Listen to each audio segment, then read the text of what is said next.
হেই বন্ধুরা, যদি তোমার কারোর সঙ্গে কথা বলতে লজ্জা লাগে অথবা তুমি জানো না কিভাবে কথা শুরু করতে হয়, তাহলে এই ভিডিওটা ঠিক তোমার জন্য। দেখো, কথা বলার শিল্প এমন একটা জিনিস যা জীবনের প্রতিটি মুহূর্তে কাজে লাগে।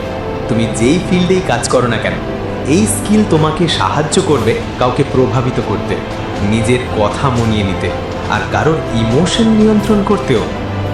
এই ভিডিওতে আমি সাহায্য নেব এক বইয়ের, how to talk to anyone. এখানে আমরা শিখব তিনটি জিনিস। প্রথমত, কিভাবে প্রথম ইমপ্রেশন ভালো দেওয়া যায়।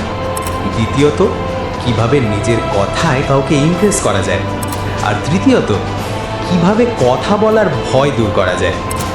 ভিডিওটা ছোট কিন্তু ভিতরে অনেক বড় জ্ঞান আছে, তাই একটু ধৈর্য ধরে শেষ পর্যন্ত দেখো। Number 1, practice makes a man perfect. যদি তুমি ভয় পাও, ওরা আমার কথা শুনে কি ভাববে, আমার কথা ভালো লাগবে তো, আমি ঠিকভাবে বলতেও পারবো কি না, তাহলে এই ভয় কাটানোর একটাই উপায়, প্র্যাকটিস। যত বেশি প্র্যাকটিস করবে তত বেশি আত্মবিশ্বাস বাড়বে। তোমার হাতে যে ফোনটা আছে, ওটা শুধু রিল দেখার জন্য নয়, নিজেকে উন্নত করারও একটা অস্ত্র। অনলাইনে অনেক অ্যাপ আছে যেখানে মানুষ ইংরেজি প্র্যাকটিস করতে একে অপরের সঙ্গে কথা বলে, সেখানে গিয়ে কথা বলো।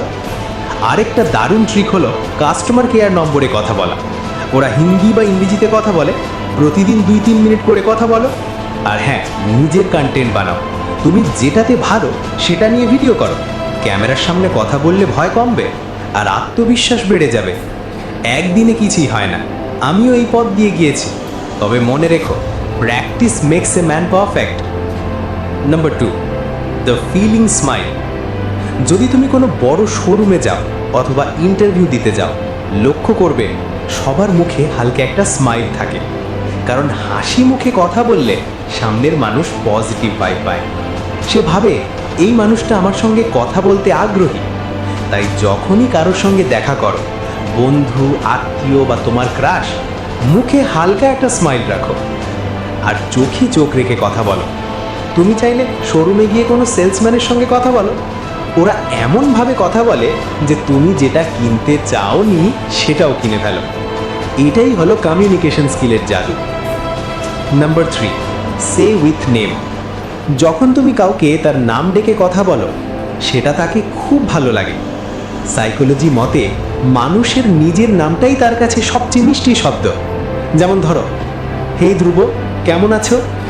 এইভাবে নাম ধরে বললে মানুষ তোমার প্রতি তৎক্ষণাৎ আকৃষ্ট হয়। তুমি যদি কখনো